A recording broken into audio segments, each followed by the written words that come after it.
racing right now. He's got traction, he's got rhythm, both of them! Maloney! Oh, he's taking Anderson! Anderson's up to Oh my God! Oh, big crash! Oh my goodness, half the field's gonna get rolled! It's very close. These guys are want to make their way through the field very quickly. Oh, there we go! Oh no! That's massive! This is it! This is over! I can't believe this! Oh my God! God, what?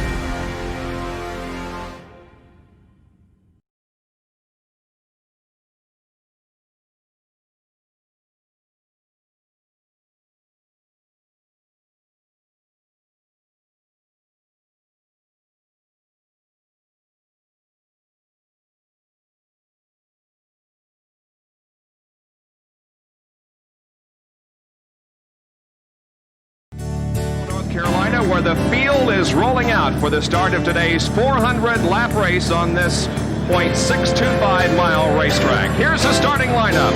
On the pole from Dawsonville, Georgia, in the number 9 Coors Ford qualifying and Winston Cup race from North Wilkesboro is underway.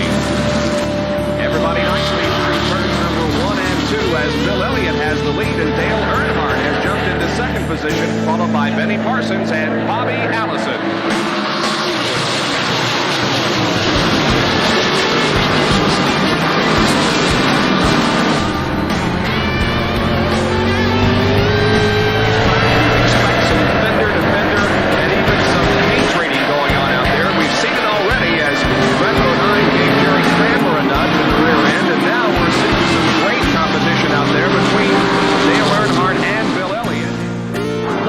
Georgia, Bill Elliott straining car number 9 to bring it home. 10 car length. Bill Elliott, two-time winner of the Great American Race. The out of fuel Bill Elliott and Dale Earnhardt is going to win the Trans-South 500, his second win of 1987.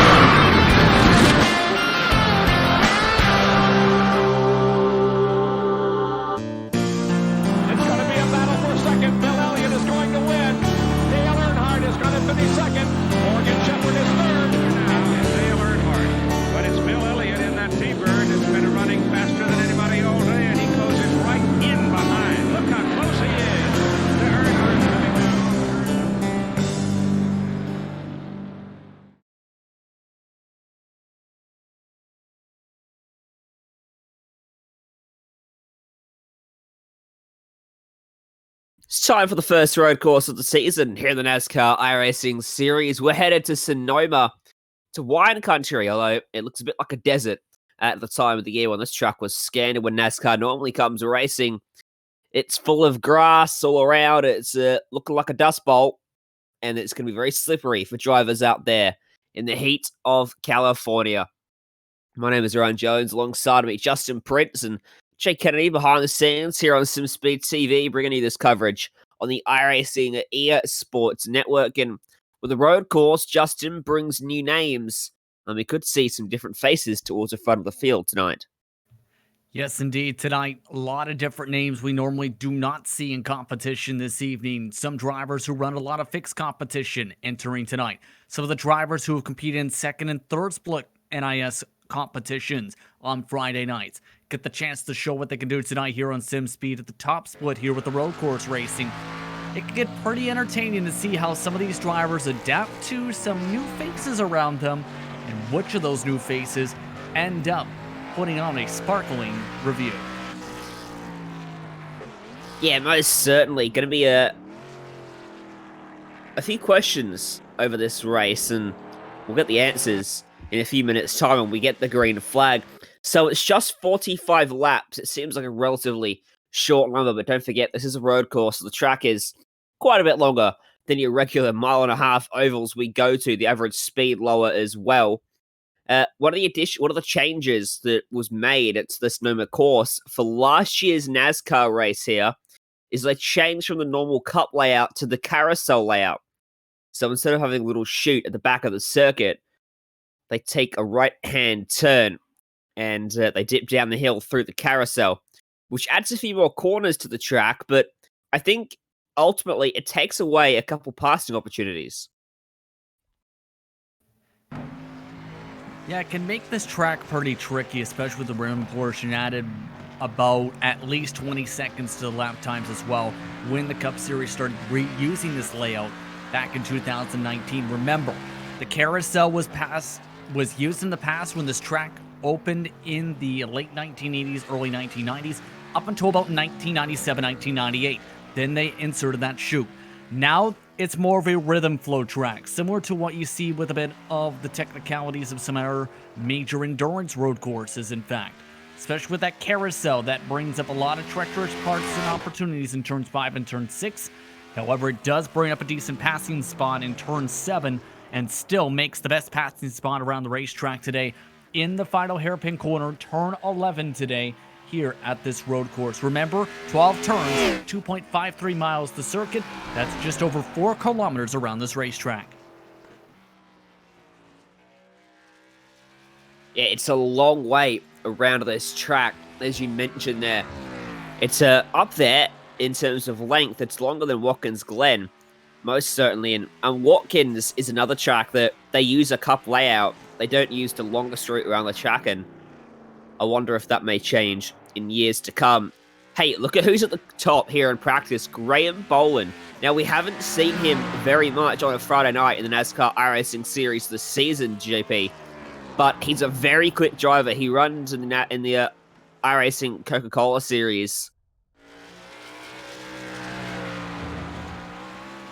Now, always very strong whenever he's on the racetrack. That time may be very difficult to touch. This is in qualifying, mind you. Oh, yeah. These drivers have just 5 minutes to set qualifying times, Ryan. Already nearly a full second quicker. And some of the names, keep in mind, these are some drivers we haven't seen too much in NIS competition, let alone on ovals this season. Wayne Bork is in second in qualifying. Ocean Walsh, we've seen him race a lot of times on the road courses. He's running with his oval team today. He's in third. And then you have Clifton Cockrell, who has been decent in the second split today. He rounds out the top 6. So there's many different drivers here today who are ready to go left and right and to make sure they can try and come away with the victory today. Yeah, Wayne Burke. Keep an eye on him. As an Aussie, I recognize that name. He is an Australian and does very well on road courses. So here's how they light up. Ready for 45 laps here in Sonoma. Front row, Graham Boland, Wayne Burke. And behind them, Ocean Walsh and Garrett Maines, 3rd and 4th. Patrick Moose and Clifton Cockrell, 5th and 6th. Michael Abrams and Matt Carper starting off the 4th row of the grid. Then William Amshoff and Ty Ippolito starting from 9th and 10th. Matthew Martell starts in 11th. Jonathan Hernandez in P12. Michael Scherer in P13. John Broussard moves his way up the top split in 14th with Pierre Jurczyk in 15th. David K. Hall is in 16th, and Jason Wallet, making his debut in top split this season, brings the Hillhaven Motorsports machine from 17th. Everybody else will start via provisionals. Adam Johnson in 18th, Joseph Plant in 19th, and keep it on Richard Regan Jr. He rounds out the top 20. Mitchell Lancaster starting just outside of that with Eric Myers. Vincent Picciotti starting from 23rd. Reggie Evans next to him. Daniel Jackson and Sean O'Brien Jr. Matthew Woods as well. Adam Jones and Lucas Brendamil. Your top 30, and that is your 30-car field we have ready for the race. Now they've got a full lap on the pace car here, so we've got a little bit of time before we actually get the green flag. Weather conditions, it's very, very hot, typical of California. Maybe not this time of year, but 120 degrees Fahrenheit track temp. Air temp's not that bad, but that track temp is scorching.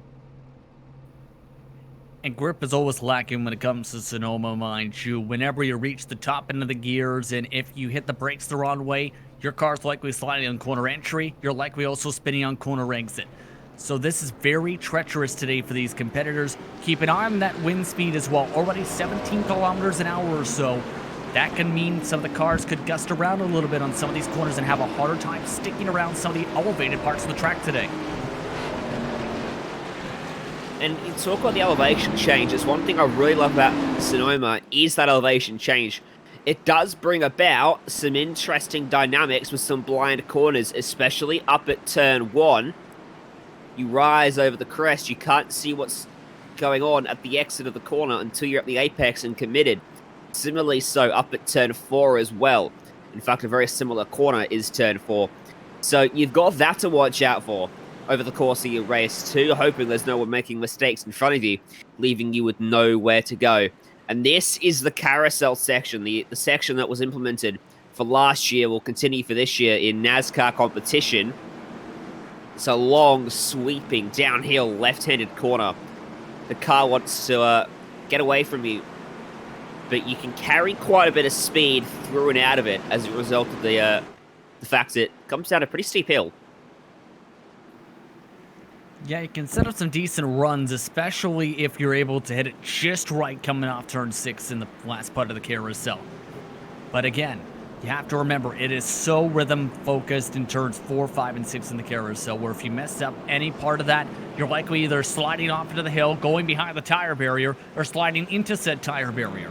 And remember, the S's also very treacherous, where many drivers have made mistakes regardless of the layouts here, Ryan.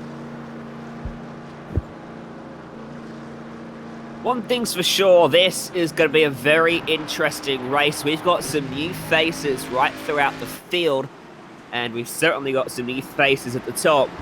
Graham Boland, though, is showing that he is fast, no matter where we race.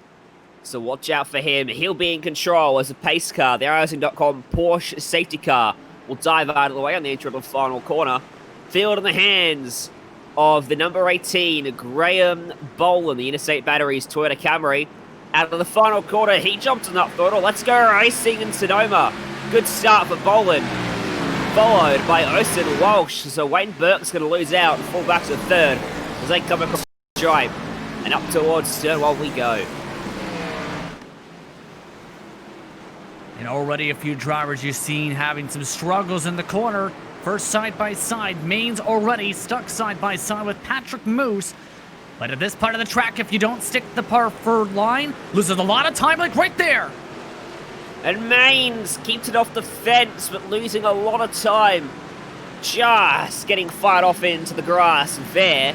And Maines won last time out at Michigan. He won the week before that when we didn't broadcast as well. So he's on a fantastic run of form on a Friday night.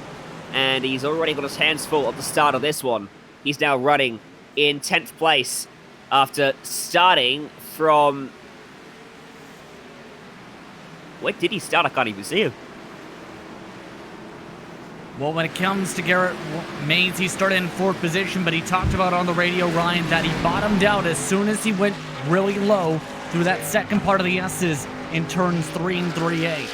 And if you don't hit that line right, you can absolutely slam on down as you get ready for the uphill portion on the exit of turn 3A.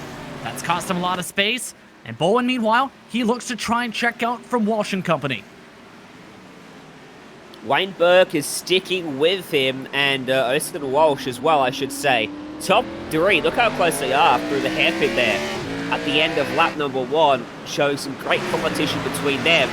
They fought a bit of a gap back to Patrick Moose, who's gained a spot off the start thanks to Garrett Maines falling back. Michael Abrams in 5th. So that's the top 5 after the first lap. And there's a couple of slow cars. Wonder if there was a bit of drama there down at the penultimate corner. Auto Simulation Replay is going to tell us what happened, JP. And one of the main places for mistakes as well is the run off of turn 10 right here, because there's the chance you can hit the curb or the dust. That time Jackson went around in a second car, slammed hard into the tire barrier and concrete barriers. That was Sean O'Brien Jr. having to pull his car immediately off to the side of the racetrack because of that. Now, the 29th and 30th, while Bowen's having to deal with Walsh this time. I think that 23 car was very unlucky and missed a tire bundle and went straight for concrete, so there'll be big damage to that car. Walsh poked his nose, potentially for a move, the double right-hander. He didn't go for it, but in fact, he looks like he's faster than Boland at the moment. So Boland's struggling for some pace, certainly early on, maybe struggling to fire those tires up a little bit and get some temperature into them despite the searing track temp. Either way, he wants some more pace because Walsh is all over him. Got really close there. Up at the final corner, comes from a long way back, but up the inside he goes. Very strong on the brakes. Can he clear him off the corner? You bet he can. So Ocean Walsh to the lead of the race on lap number 2, our new race leader here in Sonoma. Now keep in mind, Ryan, couldn't tell if this is 100% serious, but when drivers were asking how fast was he on this track, Graham Bowen said he was using the fixed setup tonight. Remember, the NASCAR Coca-Cola iRacing Series not going to Sonoma today. In this series in 2020, just NIS competition. So that means a lot of the drivers you've seen in 2019, like Zelensky, like Kerwin, and many of the others, not in the field compared to 2019's addition to the carousel. Speaking of drivers who have shown performance in fixed setups, Abrams is still holding on to the top 5. Yeah, well, obviously those Coca-Cola drivers, they spend a ridiculous, warranted amount of time When it comes to building them as well. When you think about this, the amount of time you have to put in just to build a car for a road course is immense because it's not the same concept you can do on an oval. You can't just simply take the base setup you had and bring it to a road course. You have a lot of things you have to adjust for, and it takes a lot of knowledge to get the job done. By the way, this car on screen with the 29 had some trouble, so has John Broussard with some trouble. Yeah. Here's a replay. Ooh, around at the last corner for Peter Jurczyk there. Looks like he might have lost the rate of entry. Probably got hit from behind to bring that about. And then Broussard. Oh, lost it on the straight. Slams the fence. And oh boy, I reckon that poor soul hit the fence trying to avoid him. Now, on the topic of Bowen, another thing that he's probably doing that wouldn't surprise me a little bit, Justin, is under-driving the car right now. Yeah, that's actually a great point because it is a one-stopper on the fuel, as we talked about a little bit before tonight's race. It's also important to make sure, though, you can make sure the tires get there because the fall-off, as we've seen, when you go for a one-stopper on the road courses, can be fairly immense. Up to an extra 1 to 2 seconds in the final 5 to 10 laps in a stint, for example. And at least a few seconds expected in minimum in the first 20 laps. So I think Bowen's, again, just being nice and calm, just trying to have fun here as they continue to race around. Just stay within range of the rest of the leaders here before he plans out his game plan. Oh, he was a 10th of a second slower the leader last time by. The margin in the field already, the leader's running up through turn 5, 14th, 15th, coming across the stripe. This is Jocelyn Regan Jr. and Schuer just back there as well, battling away for position. And oh, that's wide, and Jocelyn's going to lose out as Regan Jr. slips on by up at the first corner. Just a slight mistake. Pinched the brakes, missed the apex. That was enough to open up the door for Regan Jr. to slip on by. Good battle for 6th place as well here. Garrett Maines trying to claw his way back towards the front. Looks up the inside on the brakes, struggles to pull it up. It seemed the car was just squirming, but he got it pulled up very nicely and pushed himself up into 6th for Kappa will fall to 7th. Good simple move by the Elliott Saturday Esports machine driver. But when you think about this too, when it comes to Garrett, you have to remember he isn't just trying to make road to pro. He has experience in pro competition. That being with iRacing's Rallycross series. So he's got road course experience, can be very strong on the road courses, and especially on the road courses with a lot of dirt at, say, Sonoma. So to say the very least, he's been thinking outside the oval, just like how Richard Regan Jr., who's also been strong in league racing on road courses, has been thinking outside said oval. He's got to think about the car behind him at the moment, I think, because Michael Schuer looking like he wants to make the move. He was probably close enough, I reckon, to have a look up the inside, up at the hairpin, but he didn't go for it, erring on the side of caution for now. Your race lead now is a second as well, by the way, as these guys really stretch apart. up through the first few corners. That was a massive turn of speed in favor of Regan Jr. Behind them, the battle for 21st place as well. Matthew Woods, Peter Jusik, who we saw spin a little bit earlier on, and Matt Switzer for company as well. Trouble for one of the ALD racing machines. This is Ty Polito, someone with a lot of experience in the NASCAR Ignite series. Losing a couple positions, was in 10th right before these sets of corners. It's the run up to turn 4, and you'll see what causes the damage here. Just lost the back end. If you hit the brakes too late, you can snap around just like that. And the hills actually damaged the car. Yeah, front splitter now with some damage as he hit the embankment on the inside of the racing track.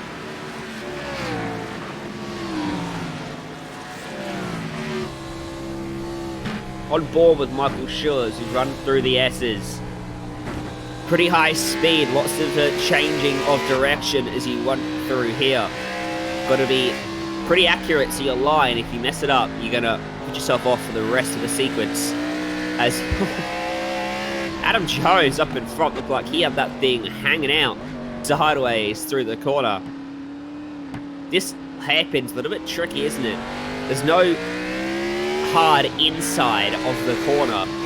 Obviously, you've got the apex, but those tyre bundles, if you're side by side, it's easy to get pushed into them. You have to hit your braking mark near perfectly, especially if you're side by side of that part of the racetrack, Ryan, because if you lock out the brakes, or you're slamming into those tire barriers by snapping the car right, or you slam into the car side by side. Now, keep in mind, you mentioned the corner apex of that as well, corner off especially. That's where there's two different ways. Some drivers prefer second gear. Some prefer first gear where they can get an extra bit of rev, but it also burns up the rear tires more. So it all comes down to preference. Speaking of driver battles, though, at the same time, looks like third on back is pulled behind and pulled backwards in terms of time compared to Bolin. They've been losing 7/10 last time by. They are Moose and Abrams driving to the back of Wayne Burke. So Burke is starting to fall away. Meanwhile, Graham Bolin is starting to move forward again and is closing in on Walsh.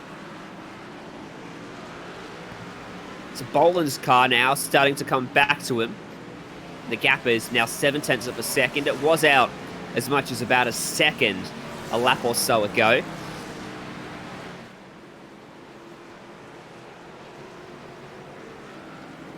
Yeah, well, I mentioned Bolin potentially saving up there in the second spot. I think that's indeed been the case here. 3/10 quicker than Walsh last time by. And everybody else in this grouping was already in the 139s. Already to fall off nearly 2 full seconds, and we aren't even 10 laps in.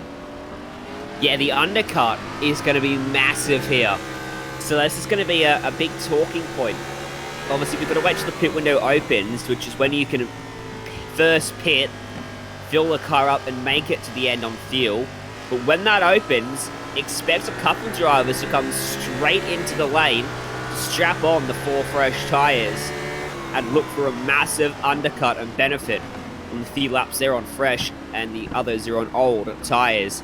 Now the flip side of the coin there is the earlier you pit, the more you're going to struggle at the end of the race. And you also have to think about, if you pit too early, you might not be able to make it to the end on fuel, mind you. Remember, when they used to use the short chute here at this track, it used to be a 2-stopper with the 55-lapper. Not as easy now, just a simple 1-stopper, yes, but you have to make sure you plan out that stop accordingly. That's where a majority of the drivers may go today. So now those undercuts, yeah, it's going to be an absolute gamble, indeed, Ryan. But the undercut strategy may get you in front of these battles, let's say, if you feel like you've been held up for, say, 5-10 laps. Certainly a really good battle of the lap times between the top two. Austin Walsh responded that lap and pulled it back out to a second, so he's not letting Bolin just reel him in easily. Michael Abrams not battling for lap time, battling for track position. Can't find a way by Patrick Moose, who I'd say is holding him up at the moment in this battle for what's going to be 4th place. Wayne Burke's just in front of them, but he's got a few car lengths over them. I don't think he's holding them up quite yet. If he was, not anymore. But he's hoping that Moose continues to hold up Abrams because he's the fastest of these three drivers right now. And keep in mind, a lot of fans watching along may recognize the name Team Abrams streaming on Twitch right now. In fact, with his VR setup, showing his impatience there, setting up right up the inside to take the move on Moose. Moose ends up really wide on the corner, sidestepping Abrams, who's climbed up from 7th place up into 4th now. Our biggest mover in the field thus far is Adam Jones, back in 14th. He started from 28th plus 14. So he's showing some really good pace at the moment, and he is absolutely demolishing the gap between the next two cars on the track, Ippolito and Martel. So he could pick up 2 more in just a moment's time. Keep an eye on him at this point. Remember, you may be wondering where to get a little bit of damage. You may just see a graze of it on the front hood. He did bump and run somebody at least once in this race. His attempts may be a touch factor, but you can already see very confident on the brakes to be able to send an extra 10 to 20 feet deeper than everybody else. And it looks like he's going to get some positions here. Hernandez starting to let people go at the front of this group. Indeed he is. Up at 11th, and look at that red car showing through the first corner. Does it look like there's a move that time? But this is a 4-way battle. Now for the 10th spot on the racetrack. These guys are 30 seconds off your leaders. The top 6 are incredibly fast. And, oh, that's a mistake. Hernandez wide. And that is Adam Jones and Martel by. Jones going to go to the outside of Martel.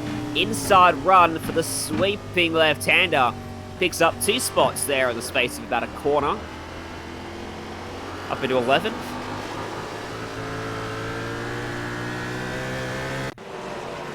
Yeah, he's been not afraid to try and make passes the same very least, but up in front of them a little bit. Here's a look at what happened.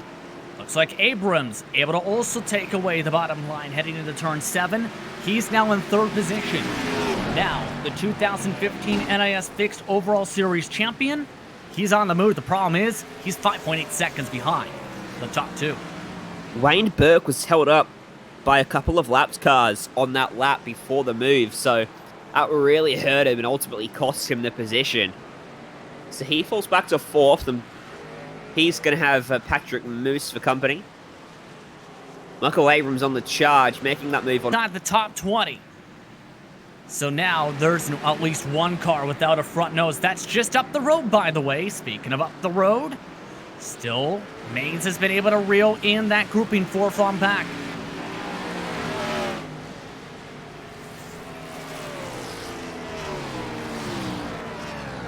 Yeah, last time by, he did a 1 minute 39.7. That's half a second quicker than Moose. And it's on par with Graham Boland in 2nd. Austin Walk to the 38.9. He was blisteringly quick on the last lap. Yeah, absolutely. And they've been nice and patient up towards the front. Here's the view of what happened with David K. Hall here. We mentioned no more front end on his race car. It was that car that slammed hard into the back end of Switzer as that incident happened just up the track. I don't think he had any idea what was about to happen, and the fact that the car was trying to lock up the brakes and slide off to the sand to recover. Yeah, here's the onboard from the roof.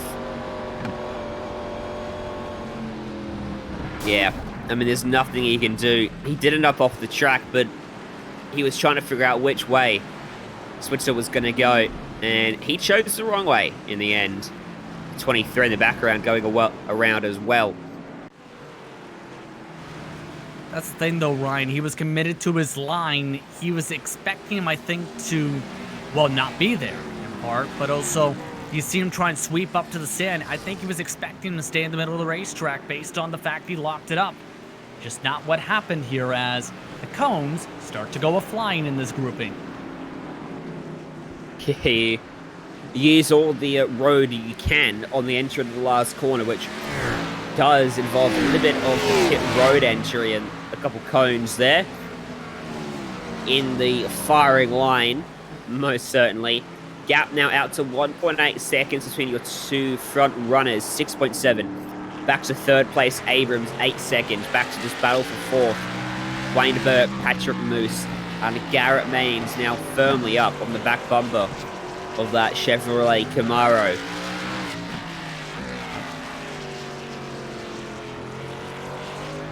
Thinking about Maines once again, waiting until turn 7. That's been the best passing opportunity for a lot of these drivers today outside turn 11. He's got the raw pace, and drivers have been willing to give him the space. I think he's going to have that here as long as he gets a good amount of momentum right here off the corner, and just got that.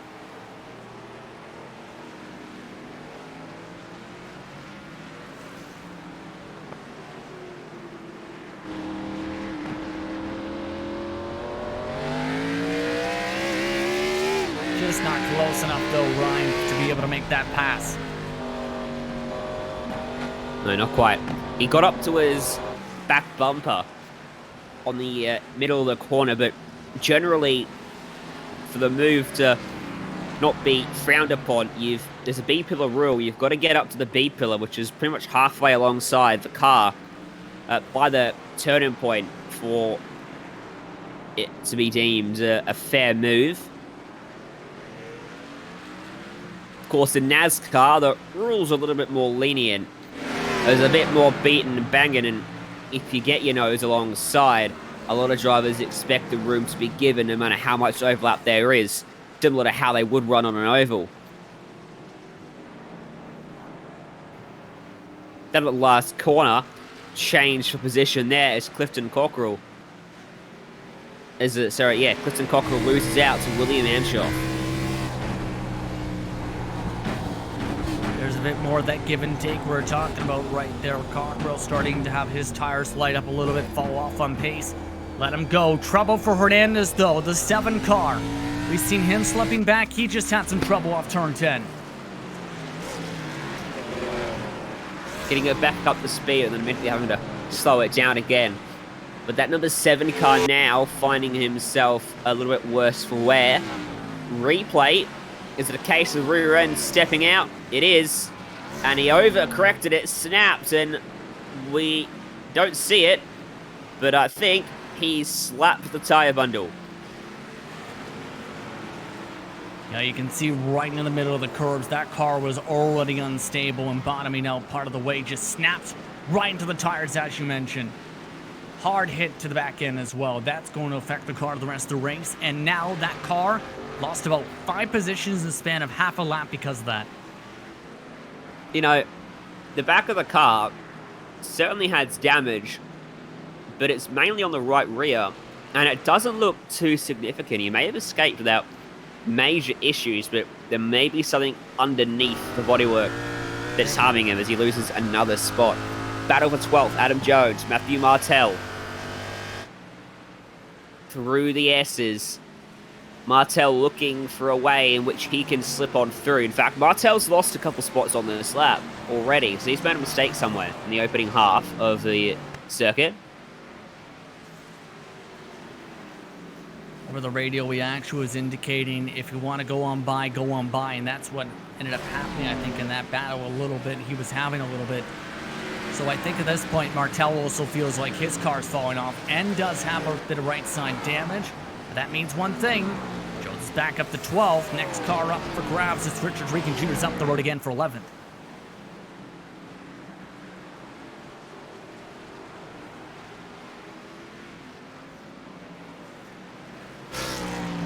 His 4th place battle refuses to die. Oh, there we go, up the inside. Garrett Maines going to take away P5. Patrick Moose left him a lot of room. And Maines needed no second invitation. Put himself back inside the top 5 for the first time today since lap 1.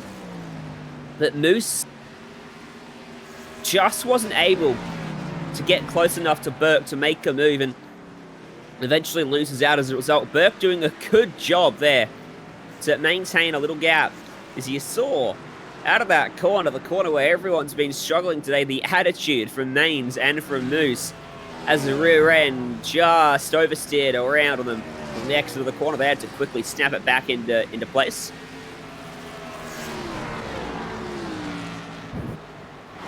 Indeed. And remember, Mains is our points leader for NIS Open competition in 2020 for all NIS Open races, mind you, by more than 1,000 points nearly. He's been that strong and consistent. A lot of these tracks has been a top 5 machine. And NIS Open competition, it's just been whenever he's raced on a Friday night, we've seen how much bad luck, it seems, goes his way and how much he ends up having some trouble in some of the races. His better races have been on dates on the Wednesdays and on the Sundays for the past couple times.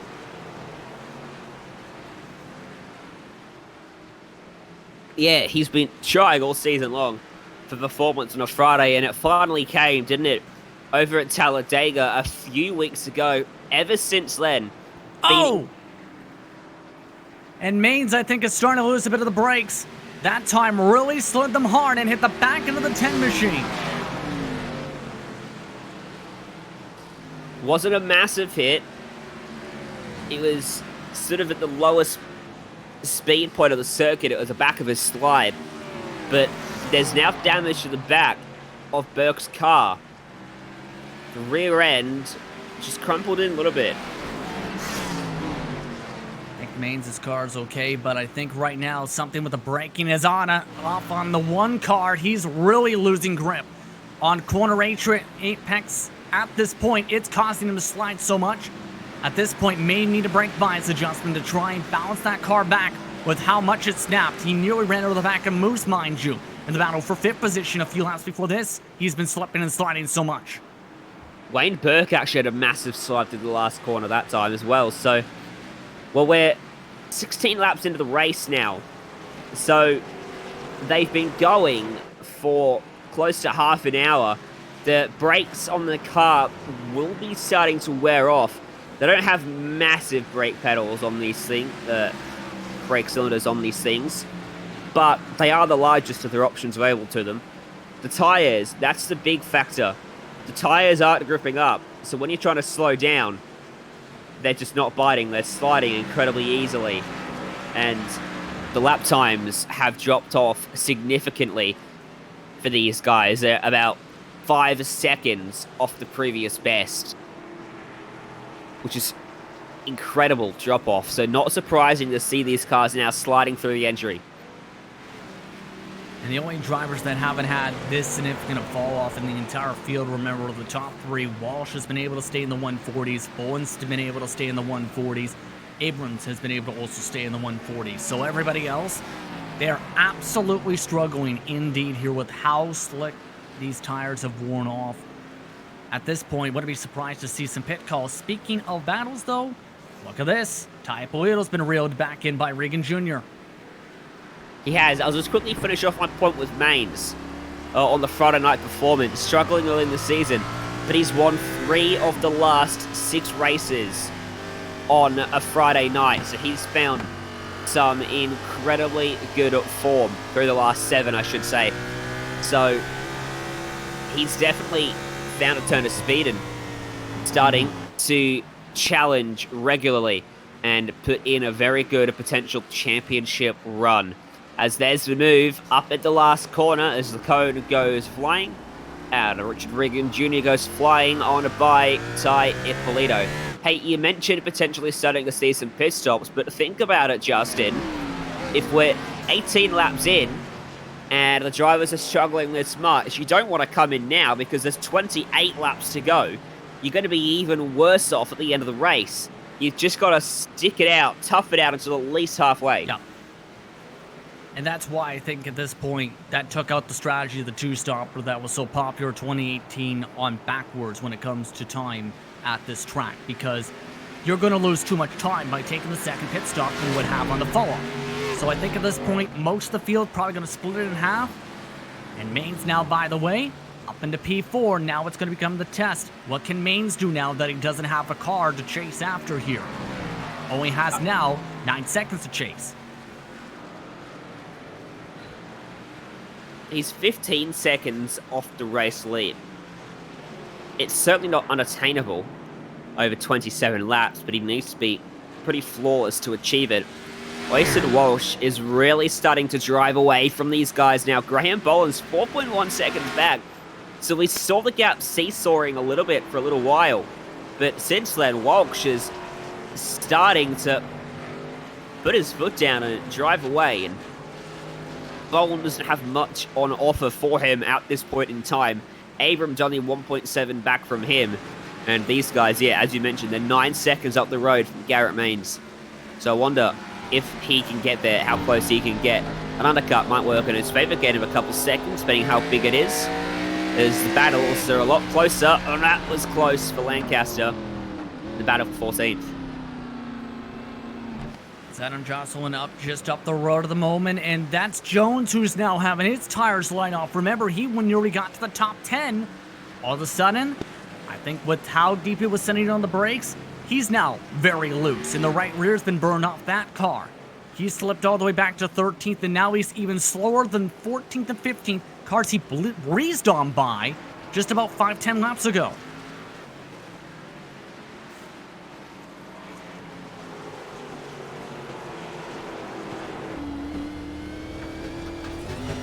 Now remember, he started 28th, so he's worked his tyres hard, surely, just to get through the amount of cars he has.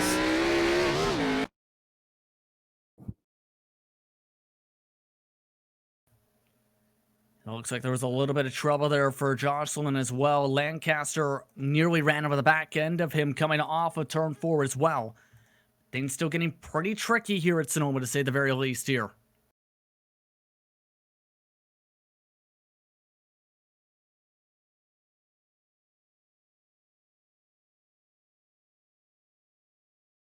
Yes, when do you expect we'll see that pit window open up for these drivers? Obviously, you're looking at a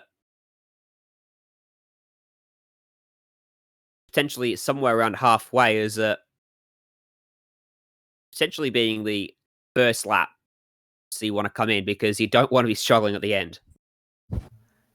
I would say in about 2-3 laps is probably a good ballpark at this point for a lot of these drivers. So expect, I think, again, a lot of these drivers to split the race in half, go from there. Others may go a couple laps longer to try and have fresher tires to the end and bounce back that way. Just have to wait and see. Keep in mind, Abrams is now the fastest car on the racetrack with a chance to claw back in second the next couple laps or so right before pit stops.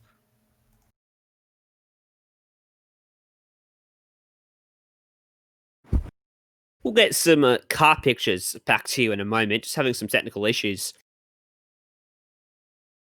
on our end. Here in the land of Australia, home of the world's worst internet connection. Sim racing's brilliant, Justin. It's brilliant up until the fact you have some varying qualities of internet. Bad luck for Wayne Bork. You mentioned his name and a few other names. Unfortunately, also hit with the same technical bug. He is now off the racetrack and just lost what could have been a top 5 run for him. On the good news, if there's any, it came at pit stop time. Abrams just opened up the pit window of the track. He's going for the undercut by a couple laps. Boland coming in as well this time by after losing 5 seconds to the back end of Walsh the past 5 laps.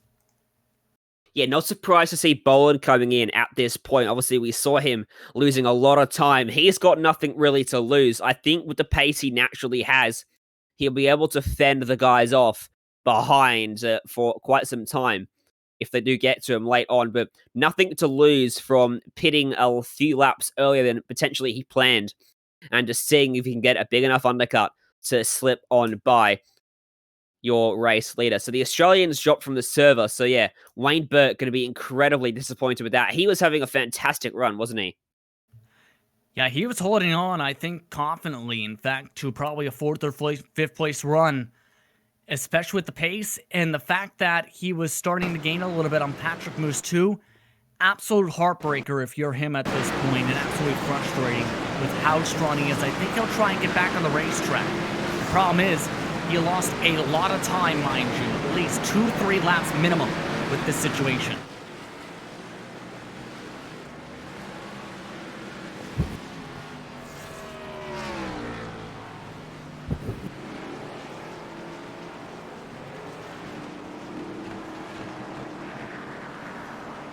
Hey, look, a race car. There's 24 laps to go in this one. A couple laps away from halfway now. We apologise for that. Wayne Burke gets back in as well, but he is now running in 25th place. He'll be, well, immeasurably disappointed. Matt Forcarpo brings it to the lane. One of the low-line machines has also been quietly pretty decent tonight in the Hot Lap podcast machine.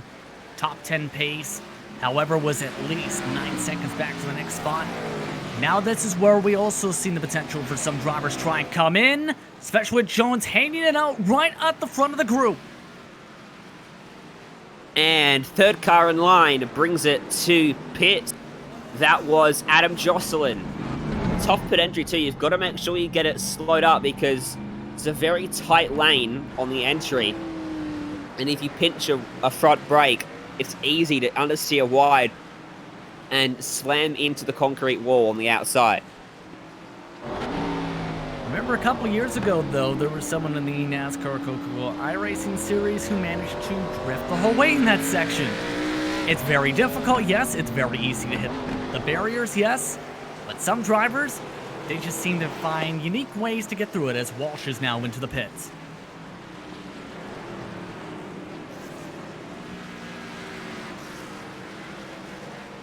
And keeping a very close eye on how Garrett Boland performs. So Maines, in fact, has come in as well. Osen Walsh is in the lane, Boland's in the lane. Top 3 all in pits, so too Moose. Remember though, Abrams with a 2-lap undercut. He's going to blister by most of these cars except for Walsh. In fact, right to a battles near side-by-side. And now one of the Nexus Oval Team drivers ready for a bit of a scrap here out of the pits. Well, I wonder if Abrams can hold this or not. He's got 2 laps extra on his tyres, which isn't too bad at the moment, but obviously we saw the drop-off about 5 seconds after 20 laps, so it will become worth a couple tenths of a lap. Right now, they're pretty even. But the pace that Walsh has, you've got to think that surely he should be able to get back by him. But with clean air, who knows? Abrams' car might come alive. I think the thing that Abrams is probably thinking, though, is based on what he's seen on the end of the run where he was a few tenths quicker than everybody inside the top 3. I'm wondering if he's thinking the time may even out and he might be able to keep up with Walsh. The problem is, Walsh better exit in turn 7, side by side to the S's. Smart to back off, though. You don't want to go side by side for the first case. If these guys start battling, they'll slow each other up. Graham Boland could join the fight. He's about 4 or 5 seconds back from him at the moment. Look how much more pace Walsh has for the penultimate corner. So much quicker. Up the inside, late on the brakes. He's left the door ajar out of Walsh. Didn't need much more room than that to get that one done. So Walsh, by the end of the lap, is back into the race lead. And he will start to run away with Boland 5 seconds back. Abrams should be in for a net benefit, though, in terms of the long run. Yeah, this might get him potentially second spot because they pulled 5 seconds, mind you, on Graham Bowen. More pit stops, though. A few drivers going for the overcut. Cockrell amongst that. Regan Jr. also going for the overcut strategy. Yeah, so those guys will be faster at the end of the race. Their tyres will have less wear on them compared to those around. Normally 1 or 2 laps isn't massive in terms of overcut strategy. It's more the undercut, but with the amount of tyre wear and drop-off we've seen on this one, the overcut could be quite powerful today. Indeed, especially since many of those drivers, remember, were in the top 10 and they haven't really been lost where they were position-wise. It's just the overall time. So it might get them a chance here, Ryan, to gain an extra spot or 2 over the course of a run if they play their cards right. The interesting thing is going to be, though, can Graham Bowen Reel back in Abrams now after losing all that time in the pit stop window. Mind you, he had a faster pit lane time, faster pit stop time, but still lost a couple tenths of a second off the lane overall on the track.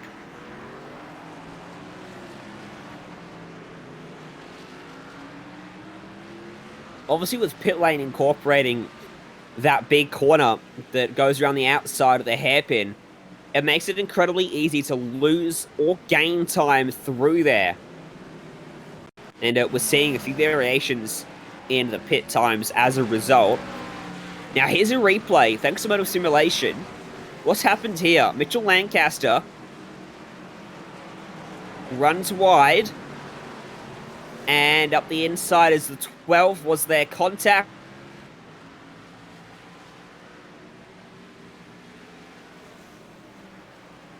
Doesn't appear to be, but that was one of your new faster laps on the track. Goes through. But here's the thing with Amp, you've seen there though, a lot of wheel hop, forced that mistake there. But new fastest lap, Sin Walsh, a 136 flat. No one else has even touched that pace by half a second minimum.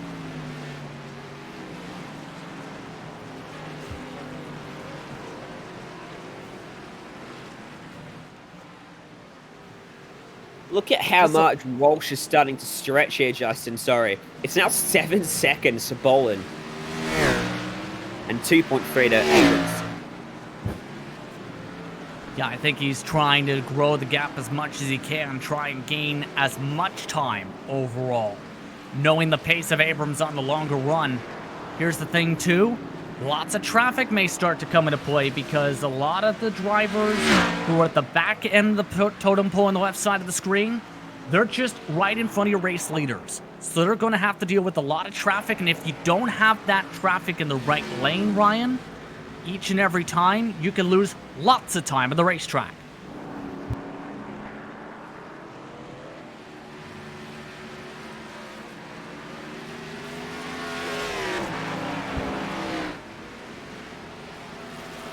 "20 laps to go here in Sonoma, and Daniel Jackson marks the achievement with a trip to the hills.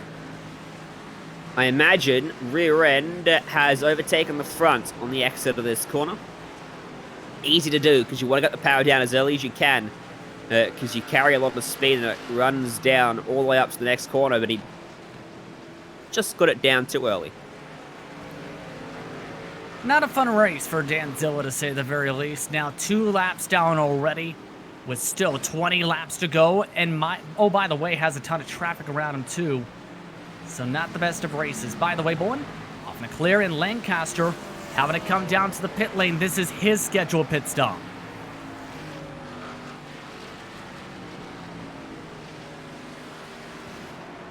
Only one other car has not pitted in this race so far. Check that too. Peter Jurczyk, Reggie Evans are the only 2 who have not pit, but they're 23rd and 26th. Yeah, they're a lap down as well, so unfortunately not going to find much gain. There's a pretty big limit on how far forward they can go. Wayne Burke has also gone a lap down now, unfortunately, and well, he was put a lap down by the internet connection issue earlier on. So he's back in 26. He'll probably try to get by these guys, but he won't be able to go much further forward, unfortunately. Big trouble, though, for Regan Jr. He was inside top 10. Remember, one of the drivers who overcut by a couple laps on the tires. Had to use the tow truck for his Ford Mustang. And this is why. Massive bobble and a massive hit to the tire barriers. That is massive damage on his car. And he's actually retired from the race as a result of that. So he will take no further part.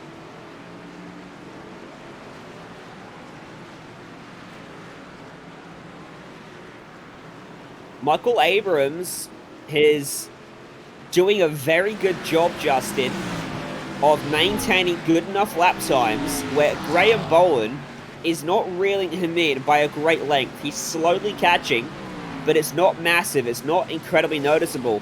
And in fact, there's damage to that number 18 JGR Toyota.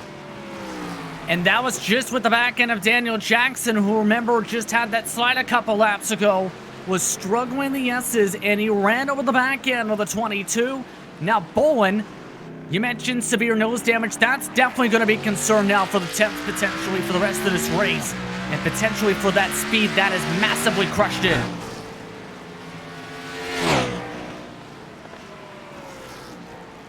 Yeah, I think you might see Bolin now fall away. That's going to severely hurt the aero, and it might hurt the engine performance as well. Might start to overheat if that's knocked the radiator. Battle for 10th place, Adam Jocelyn and Adam Jones. Battle of the Adams. 3 tenths between them. Jones trying to find his way forward. And remember, Jones used a lot of his tires up on the short run. On the last run, he was a full second quicker than Jocelyn last time by, though. See, though, if Jones is able to hold on to the car in the second half of this stint, especially since this is the points-paying time. This is the chance to show what he can do and try and come away with a potential top 10, and he's not being patient with it.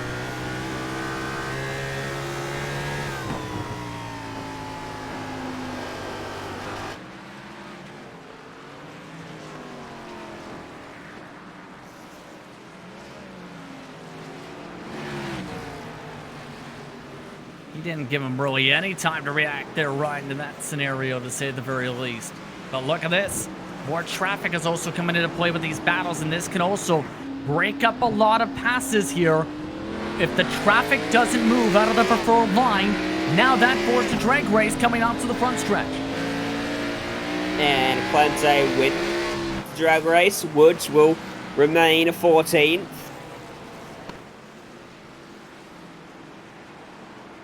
These guys are pretty close. They're in a group of cars that are all on the same place on the racetrack at the moment.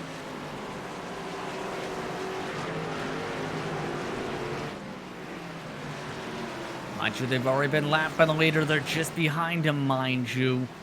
And there are a lot of the lead lap cars who are not going to want to lose too much time here.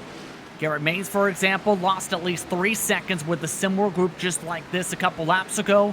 So if you're Abrams, you need to get by these 3 cars and quickly. He's now 5 car lengths behind the 15th place machine and Vincent Piacotti.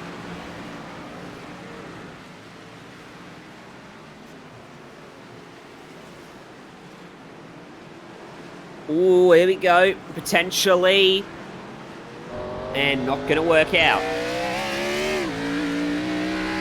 Or did it? It did. That was for 13th, Ryan.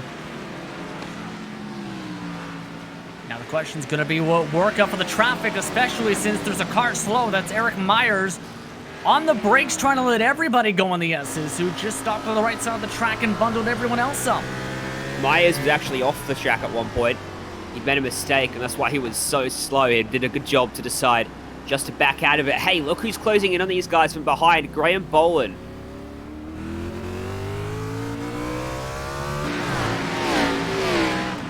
And Michael Abrams in the middle of him.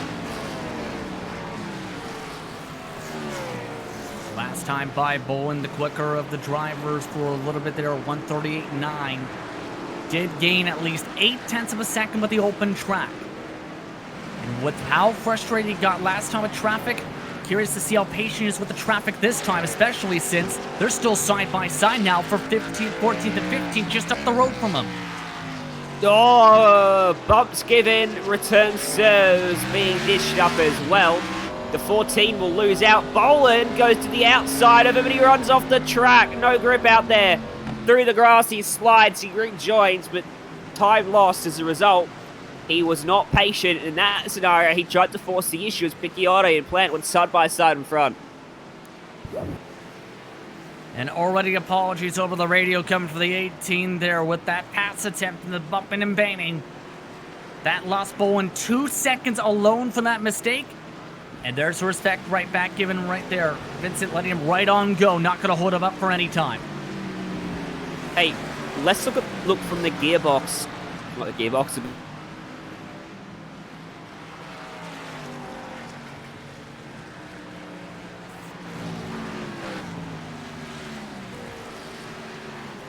We may have lost Ryan there for a Some split second. You did. I'm back.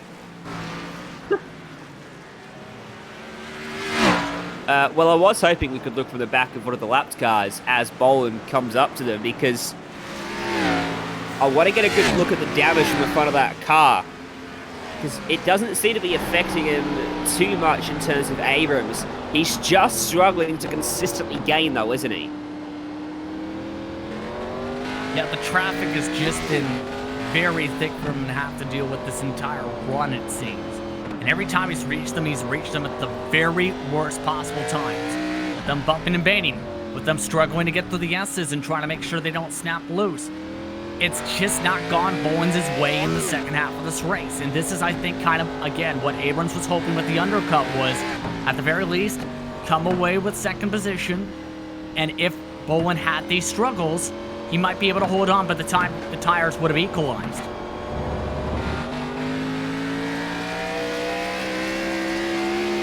Yeah, I think Abrams may get away with it here in terms of potentially running in second place. You can see there. So it's the middle of the front splitter, just above it, in fact, that's got the damage. It looks like it's just above the radiator even, so he's managed to avoid any potential overheating issues there. But the front right, the front left have also been affected. The car fled out on the front left and pushed into the front right. So the whole front end of that car actually has been knocked out of place a little bit by the contact, and it will actually be hampering him quite a bit. The good news is we're not at an oval where if he had that type of damage, Ryan, that car would likely be falling a lap down about now, based on timing of when the hit happened, because of how important the aerodynamics are. It's not as big on the road courses, but it absolutely can affect you with how the car handles in the corners, especially since the splitter isn't going to be as sealed as it was before, for it to give you that extra bit of grip in the corners. That car's been dancing around, mind you, too, with the hot heat. So anyone with that type of damage, struggling that just that little bit.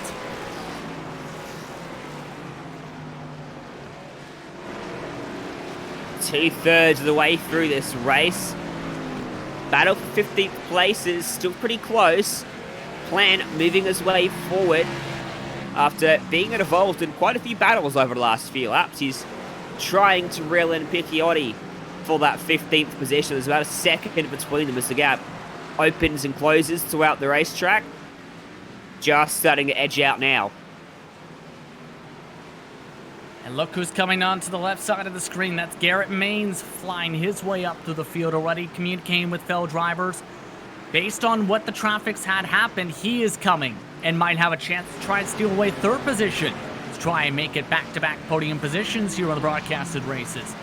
The question's going to be, though, is there enough time, and will Maines have that same issue we've seen at the end of the last stint where the rear tires went off and he struggled to maintain grip under braking? Hey, where's Boland gone? Oh, there he is. You know what I had there? I had the camera on the pit lane view, Justin. So I couldn't see him on the racetrack. Thought he jumped out. Welcome to iRacing Broadcasting School, folks. Bowen is okay. Lancaster, meanwhile, he's been in this heavy scrap, it seems, for a little while, it seems, Ryan. With Matthew Woods, they've gone back and forth a couple times this run, have they not? They have. They've been switching. Oh, Lancaster off the track, runs wide, throws it back over the curb, and that's going to cost him a good few seconds. And it's going to put some dirt on his tires as well as he runs off the track the next corner. Good measure. That car now is not going to handle very well. Here comes Picchiotti and Maines, the lead lap car, trying to pick a way through these guys. As you see the replay, it's very tight in live pictures. In the end, Lancaster decides to just sidestep them and let them both go. Picchiotti will do a similar thing for Maines as he will go on by. And this is the danger for lead lap cars as, wow, Lancaster, he threw it back up the inside there on Picchiotti. And Picchiotti just said, mate, have it. And it looked like Lancaster hit the curbing there. They're already having a communication conversation. I think at this point, Vincent is at the point where he's just wanting to let leaders go. while others, remember, they're thinking about their own positions in their own races here, and they're not realizing how tight it's been getting with some of these elite cars to the point where they've lost 1 to 2 seconds each time they've reached side-by-sides like that. Yeah, it's just the nature, isn't it? So obviously on ovals, you don't quite have that same effect. You lose a little bit, but it's not as pronounced as on a road course, because on a road course, the preferred line is always to take as much as the racetrack as possible and use as much, basically, straight steering as you can. So you want to turn as little as you can, which scrubs the tires a minimal amount and keeps the car as a highest speed. When you go side by side, you have to put a lot of steering angle in to leave room either on the inside or the outside. It scrubs the tires off, and the car slows down a lot. As a result, you can't carry as much speed through the corner. So on road courses, you do see huge drop-offs when you run side by side and get involved in those sorts of battles. And running defensive lines hurts you a lot as well. Absolutely, and we've already seen it come into play a few times here. But now again, the focus has to go towards Abrams and Bowen. The question's going to be, can Bowen even get back up again to that Ford Mustang? He gained 3/10 last time by. The tires have gone into where the last time around this point of the run, that's where Abrams started to equalize and gain pace back for the end of the race. But the extra couple laps on the tires with the undercut call, they may equalize overall in time, in fact, based on the times they've been running. Yeah, down to 2.9. Look at that. He's taken a huge chunk out this lap. He's starting to adapt and drive around the issues to the front of that car. That's a great shot of the last corner. If there's a grandstand there in real life, I would love to sit there when I one day visit this track, adding it to the list of my... I may as well just do a tour of the entire NASCAR season at this point. I want to go to most of them. I don't believe there's a grandstand there. No, there actually isn't at all there. That's where some of the garage areas and inspection areas are. But on the hillsides, it's not just those grandstands. They also have with the institution of the carousel, you know, that bridge on the exit of turn 2, essentially, or off to turn 2. You can actually sit between there and the carousel section, so you're surrounded by cars in 3 different directions. Fantastic, and some camping there on the inside too. There'll be caravans parked up there on the top of the hill. It's a pretty good place to watch racing from. The way the track warps in and around itself, you can generally get some good vantage points from what I've heard on various points on the circuit. So it was 8.9 seconds for Oyson Walsh, all the way out at the front of the race. He is... Oh! He hit him again! That's the second time, Ryan, he's ran in the back into Daniel Jackson in the S's. and Jay, behind the scenes, getting premature with the results there. Walsh may have a good lead, but he hasn't won it quite yet, Jay. Here's the replay of the contact. Bowen trying to get by the lapped car, who was much, much slower than Bowen. Did not adjust. Remember, that's how he got the damage the first time, and this time he was screaming over the radio, move, move. Guess what? He did not move. He's been more cautious in the track in that section. Keep in mind, Jackson is 4 laps down with under 10 laps to go this time, and that lost Bowen all the time he had gained the past couple times around.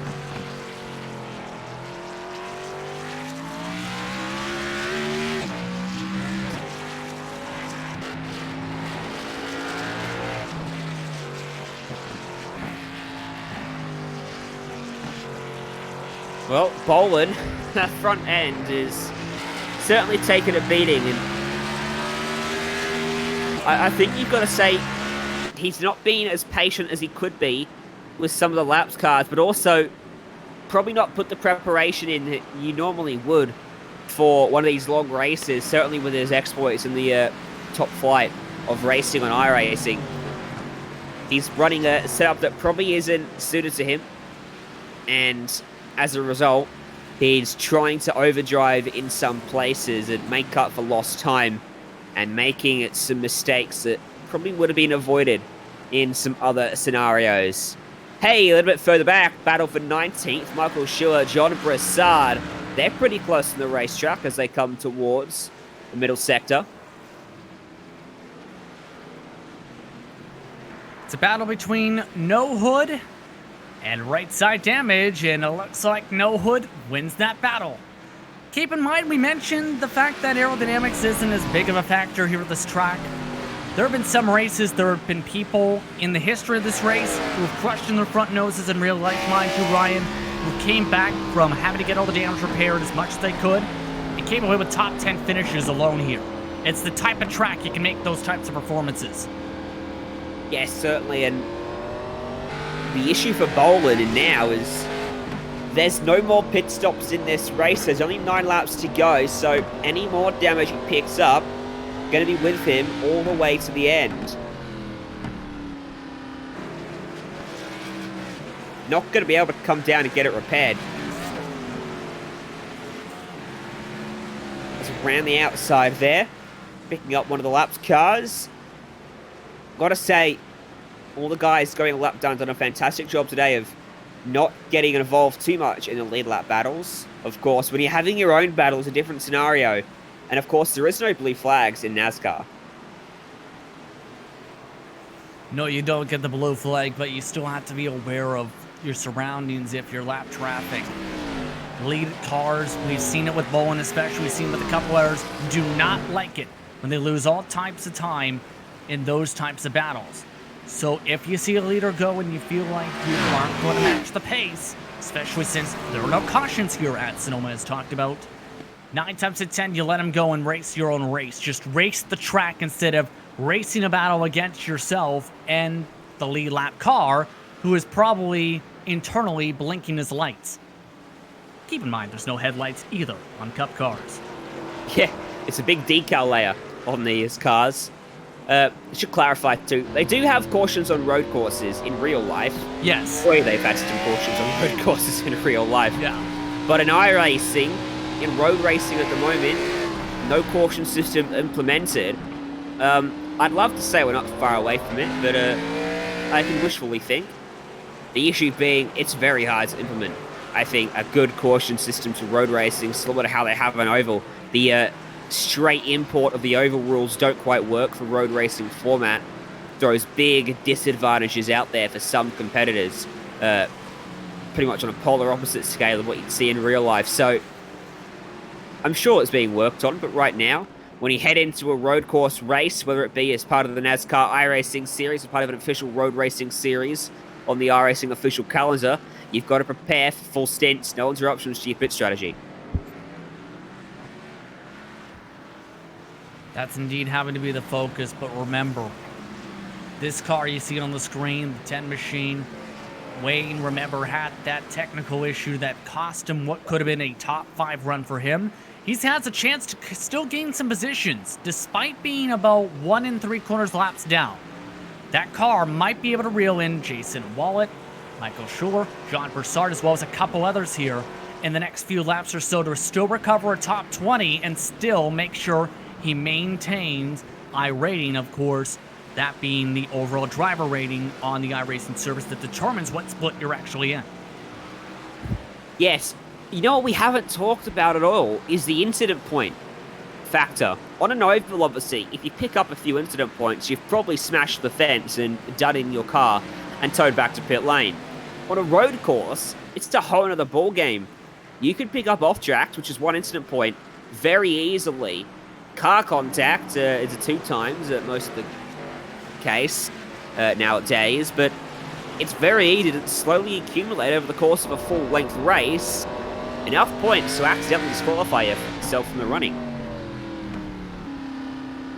There is a couple different limitations brought in with the penalty system as well. With the incident count penalties, 17 incident points does trigger a drive-through penalty. No one has had that today here so far, Ryan, shockingly enough. 25 incident points leads to disqualification. No one's gotten up to that range as well. The only drivers that are not on track, mind you, the ones who have been in crashes, Daniel Jackson, I believe, may have been the only person in the entire field to have a second pit stop that was scheduled. In the 30, who was the last car running, had to come in a couple times. as well because he was involved in first lap incidences. Everyone else has been able to keep it off the sand and keep it straight. Keeping it straight forward. Bowen has been able to close on in back within 2 seconds just about again. 2.3 for a second there, now 2.5. And again, now he looks like he's really fast, but he's not being consistent. He's making mistakes. He's struggling with that damage, and he's not consistently reeling him in. And of course, when and if he gets there, he's got to pass him, and you bet Abrams is going to defend for second place. So Boland's really got his work cut out for him now with just 6 laps left on this one. It's not going to be easy. Again, we've seen how much traffic management has come into play several times tonight. That has came at the wrong place at the wrong time, especially for Boland. But as well, it's just, again, going to be the difficulty of making sure he lines up the pass cleanly without being over-aggressive and leading to a collision. And especially since, remember, the incident limit we talked about, it's pretty clear based on the nose that at least 8 of those incident points may have come with tangling up with Daniel Jackson. So the question is going to be, is Graham Bowen okay on that mark as well? We have to wait and see. They're coming up to 5 to go this time for this battle.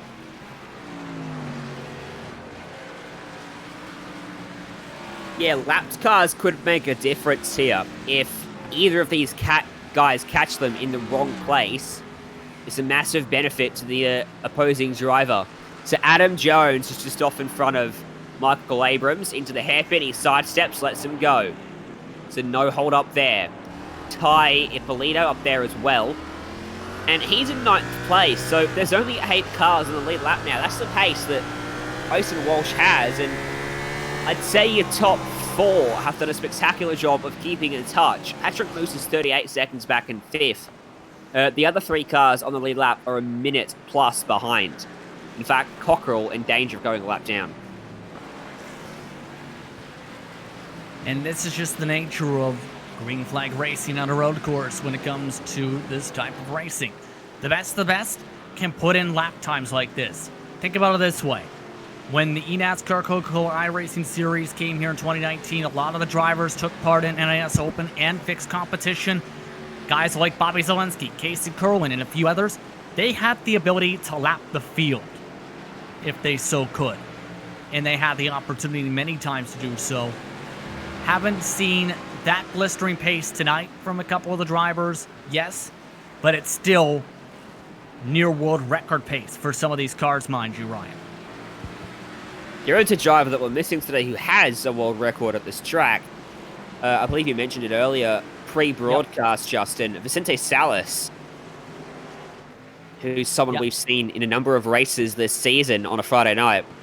Unfortunately not coming tonight. So, just to sort of bring a few up to speed, this is obviously an official series, iRating and safety rating on the line. This is probably one of the least run series over the course of the week in terms of available time slots. And then at the same time, it's one of the highest participation series over the course of the week as well. So there's only 5 time slots over the 7 days available for the open class, which is what we're broadcasting. And Friday night has become, along with Wednesday night, pretty much the strength of field night is where you get your highest rated drivers. It tends to switch between Wednesday and Friday each and every week, but we're broadcasting Friday night every single week on the iRacing Esports Network, bar for the occasional off week that the series has, or that one week where Jay accidentally decided that we couldn't broadcast. I forget why, but was probably a good reason, as Reggie Evans, no. Ah, yes, that's right, the Coca-Cola series was on, and Justin wasn't available.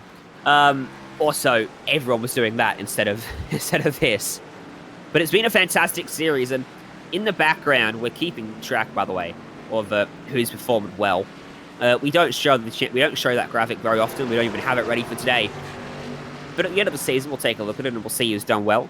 There's still like 20-odd weeks left to go into the series too. It follows the original 2020 NASCAR calendar for real life. So this week we should have been road course racing out there in the real world, but instead we're headed to Homestead. So if you ever want to see how the NASCAR season might have played out, I mean, this is where you head. iRacing Esports Network, 9 p.m. Friday, Eastern Time.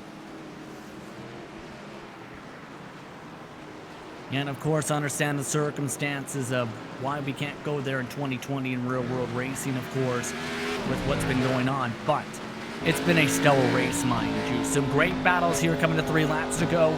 Even though this battle is 1 lap down, this grouping of cars has almost been chained together this entire race. Because of mistakes like Martell right there off into the stand again. Woods drives on by, there goes Plant, and there goes someone we haven't mentioned all race, Sean O'Brien with the pass. Sean O'Brien Jr. Can he pick up a move on Plant as well? No, not quite. Plant missing the apex. Gonna give him a good exit though as a result. He's got damage to the front of his car as well. Although it's nowhere near as pronounced as Boland's damage. So these guys are going to take their battle for 14th right down to the end of the race. Maybe even 13th as well with Matthew Woods not too far off in the distance either. I mean, based on what we've seen, there's a chance that Woods is real back in with a couple of laps based on how this battle has just fared out. Look on the bright side. We mentioned the 18 machine. We mentioned the 16. After they got buy-in away from Woods, they pulled away at least 15, 20 car lengths away from this battle after they were able to finally clear on by after 5, 10, 15 laps of battling with that group. It's a 10.7 second margin for Austin Walsh now. You get the feeling he's no longer pushing the car and he's been in cruise control for quite some time. Because he stretched the margin very quickly and then it really plateaued. I think Walsh is not making any risks at the moment. Abrams is very much pushing and doing a good job as Boland still is not reeling him in. In fact, the margin is getting bigger between them at this point in time. This is right about that time, remember, there's that tire split. Here's the thing, though, too. Bowen had traffic to deal with. But Walsh, he's just put on a master class. As soon as he got the lead, just ran away from Abrams, ran away from Bowen, ran away from everybody else, and hasn't really had to deal with anybody except for the lap traffic. He has had the opportunity to just take it nice and easy. He's only got a couple more drivers to have to pass this entire race potentially in that traffic, and it's clean sailing from there to the victory. Touch wood. I mean, he started from third. He got the good launch, and he was battling for the lead very early on with Boland. It took it away. Boland didn't fight him.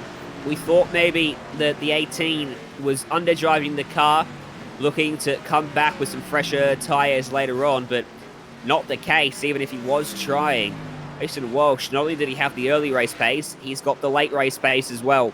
Car has been flawless over the entire run. As he comes out of the final corner, he's going to see the white flag, and that means 1 lap to go here on Sonoma Raceway. Thinking outside the oval, Jason Walsh showing us that he is the man to watch out for when we come road course racing in NASCAR. Yeah, this has just been a dominant performance. He's talked about this in the past, too, with major series broadcasts and a few other things where road course racing is his primary side, with TDR specifically, and showed a lot of good speed, mind you, in 2019, that respective series, Ryan. In 2020, focusing a little bit more on the oval side as Ransom Road to Pro races here and there, and tonight has really flexed his muscles again in this Cup car to show that he's not just a road course racer. He's someone that, even on wherever it is, whether it's been at Michigan in the Cup car, whether it's here, he can win anywhere, anytime. Yeah, well, obviously, this being a primarily oval series, our rating's based off oval. And I take a glance at his number. He's number 5 in the server, meaning he's got the 5th highest R rating. So, certainly his oval prowess is nothing to be sneezed at. And, well, he's got 2 laps cars in front. He'll either pass them very easily, or he won't take any risks as he rushes up to the back of Eric Myers, just sits in behind him through the S's, and if Myers doesn't sidestep, he does there. Lifts off on the racing line. In fact, that was a little bit dicey. Walsh gets by, though. Wayne Burke just off in front. Burke, unfortunately, going to be only 20th. He's going to be disappointed. No doubt about that. Through the final corner then, Austin Walsh. Flawless drive, convincing win, and a fantastic victory. He will pick up the win in Sonoma on the NASCAR iRacing Series on a Friday night. Domination to the capital domination tonight from Walsh. Just made it look easy. Fastest car all night, Ryan. And good credit to Abrams, too. That undercut, he made it work. Did indeed. Graham Boland will come home third in the end. And Maines in fourth after early issues, fighting back well. And Patrick Moose had his fair share of battles today. He ended up fifth.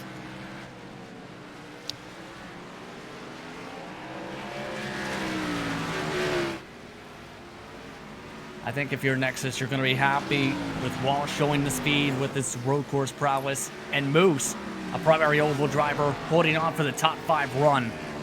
Give credit to Furkapah along with William Arnshaw, who have quietly kept the cars clean for their respective teams to come home as the last drivers on the lead lap in this race. Yeah, I think finishing on the lead lap in this race is an achievement in itself. Only 7 drivers did so out of the 30 that began this one. Furkapah will come across in 6th. William Amshoff, the last car, he just held on to the lead lap. He crossed the line about 4 or 5 seconds in front of Austin Walsh. But he will come to the start-finish stripe. He will finish in 7th, which is a good result. And he will conclude the results here from Sonoma. Let's take a look at our full results then. At the end of 45 laps, that was a fantastic race. Margin of victory in the end was 9.9 seconds. He lost a bit of time on the last lap in his cruising control out at the front. Abrams second, Boland, Maines, Moosey top 5 as mentioned, and Furkapah at Amshoff. Clifton Corcoran ended up the first car lap down ahead of Ty Ippolito and Adam Jones running out your top 10. Levin Spark going to Mitchell Lancaster. Absolutely had a big-time battle throughout this race, it seemed, with Vincent Picchiotti in that position. Back and forth, they went all race for 11th and 12th. Matthew Woods came home in 13th. Joseph Plant comes home in 14th. Sean O'Brien in the 15th spot, with Matthew Martell in 16th. Matt Switzer recovered from some early race trouble for 17th, while John Broussard finished without a hood in 18th. Michael Schuler finished in 19th.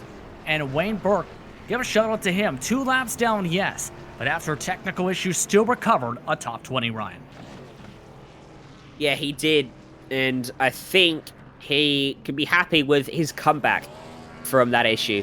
Jason Wallart coming 21st, Peter Jurczyk, Eric Myers, Daniel Jackson, and the drivers that had some issues, Adam Jocelyn, Reggie Evans, Lucas Brenda Mill, Richard Regan Jr., Jonathan Hernandez, and David Hall, making up your 30-car field. Well, Sonoma Raceway delivering another fantastic race. Austin Walsh, congratulations. You've turned up here at Sonoma, and you've put down a very dominating performance. Yeah, that was... Well, Graham was in the fix set, so if he wasn't, he probably would have been at least 15 seconds ahead instead of behind, but I won't complain. I don't know. I'm usually quite good here compared to like Watkins Glen, so it's usually a big grind week for me because I'm a bit of a road ringer. But yeah, I really messed up qualifying, which was very frustrating. And then I just went the first few laps behind Graham. And then at the end of the first round, Michael Abrams started catching me, which was a bit worrying. But then I don't know, I just managed to pick it up the second run, and I made a lot of like little mistakes, but nothing too major, nothing that cost me too much. And then just working through traffic is always a big thing here. Yeah, it certainly is. In terms of the traffic, how did they go today? Were they pretty respectful for you? Obviously, blue flags aren't a thing in NASCAR. Did you have any issues with anyone? The biggest issue I had was in the last lap, so obviously that didn't really matter. There was one thing early in the race where Graham was right behind me, and I threw a pretty sketchy block at him, after being slowed up quite a lot by a lap car. That was probably the worst. The worst of it. Usually they do just get out of the way. Sometimes you have to sit behind for a couple of corners to send them from a few car lengths back, but it's not too bad. I haven't been wrecked by any of them yet this week, so it's tolerable. It's no worse than it would be in like a multi-class race. Yeah, indeed. Hey, so you mentioned you're a bit of a road course ringer. Justin was singing your praises as you're not a road course ringer. Well, obviously, you've done very well. You're very good on the road course, at least at Sonoma. You mentioned maybe some issues at Watkins Glen, but maybe we might see you back in a couple of the oval races, potentially on a Friday night. Well, I do race ovals. Yeah. I'm just better on road courses. Like, I don't know. I might be able to get to the iRating I have now just racing ovals, but I'll probably be able to get quite a bit higher on road. But yeah, I usually race like Indy cars on oval. That's where most of it comes from. So really big tracks, road courses, short tracks. But then when I get to a place like, I don't know, Rockingham or Richmond, I'll usually be terrible. Yeah, I echo that sentiment. So obviously we've got 2 more road course races coming up this season for the NASCAR iRacing Series. We head to the Roval. We also head to Watkins Glen. Surely your eyes set there and a return for you in this series. Yeah, the Roval's probably a bit late in the year because I live in Ireland, so I'm not going to race at 2 a.m. during the school year. But obviously at the moment I'll keep racing through summer because I mean I have nothing better to do. So as long as we have setups, I'll keep running. Hey, well, thank you for coming today, putting on a show and a clinic for everyone out there and everyone who is watching. Before we let you go, do you have anyone you want to give a thank you to or any sponsors that you run? Just Nexus Esports and Jarrett Liebert because he built the setup. All right. Hey, well, thank you for joining us, and congratulations on a great win today. Thanks. Well, that was your winner, Ocean Walsh.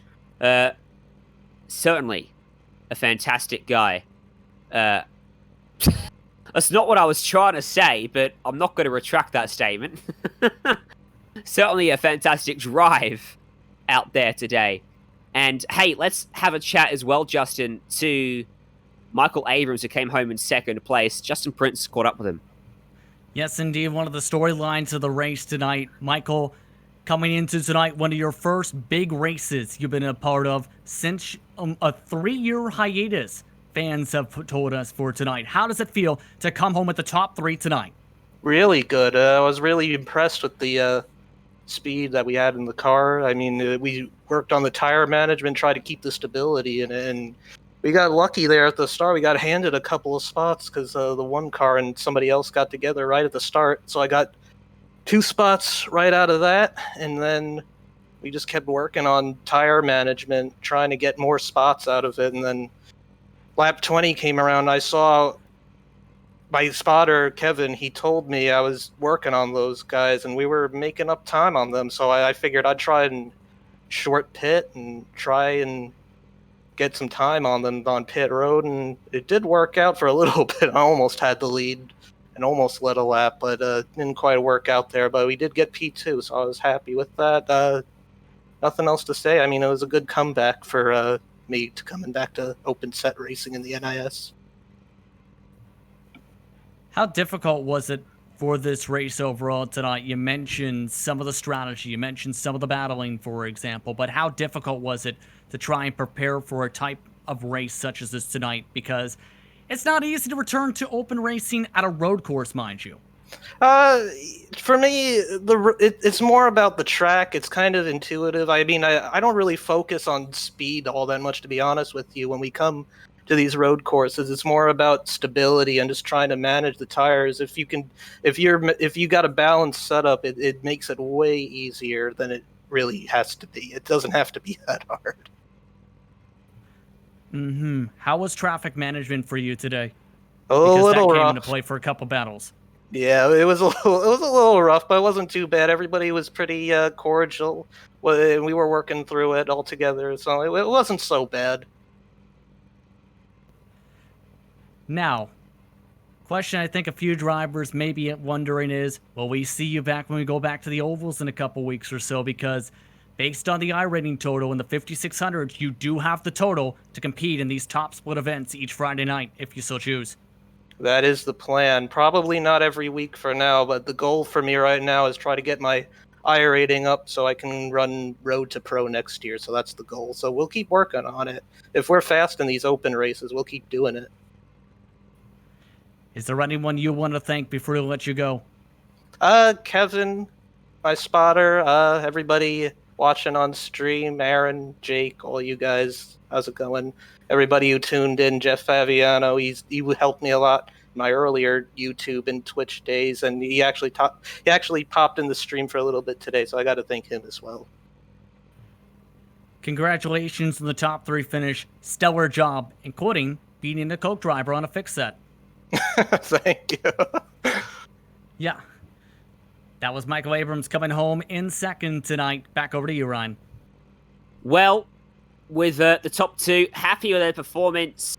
We were happy with the race we saw today. It was a great one as we headed out to Sonoma. Next week, we return to the ovals, return to normality for the NASCAR iRacing Series. We head to Chicagoland Speedway with the never-ending left turn. There is not a single straight on that track. The back straight is, in fact, curved. So we look forward to that. Should be a cracking event. But for tonight, we'll do things as we normally do. We'll ask you to go and like the stream if you enjoyed it. Hit subscribe to the iRacing Esports Network. Go and subscribe to SimSpeed TV on YouTube as well while you're at it. We've got plenty more events coming up, including some more later on tonight if you can't sleep, if you're over in America.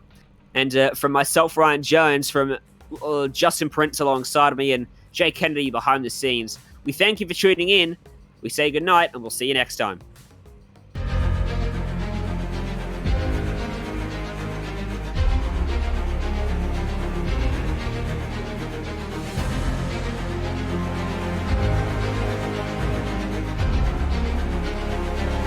This is fantastic.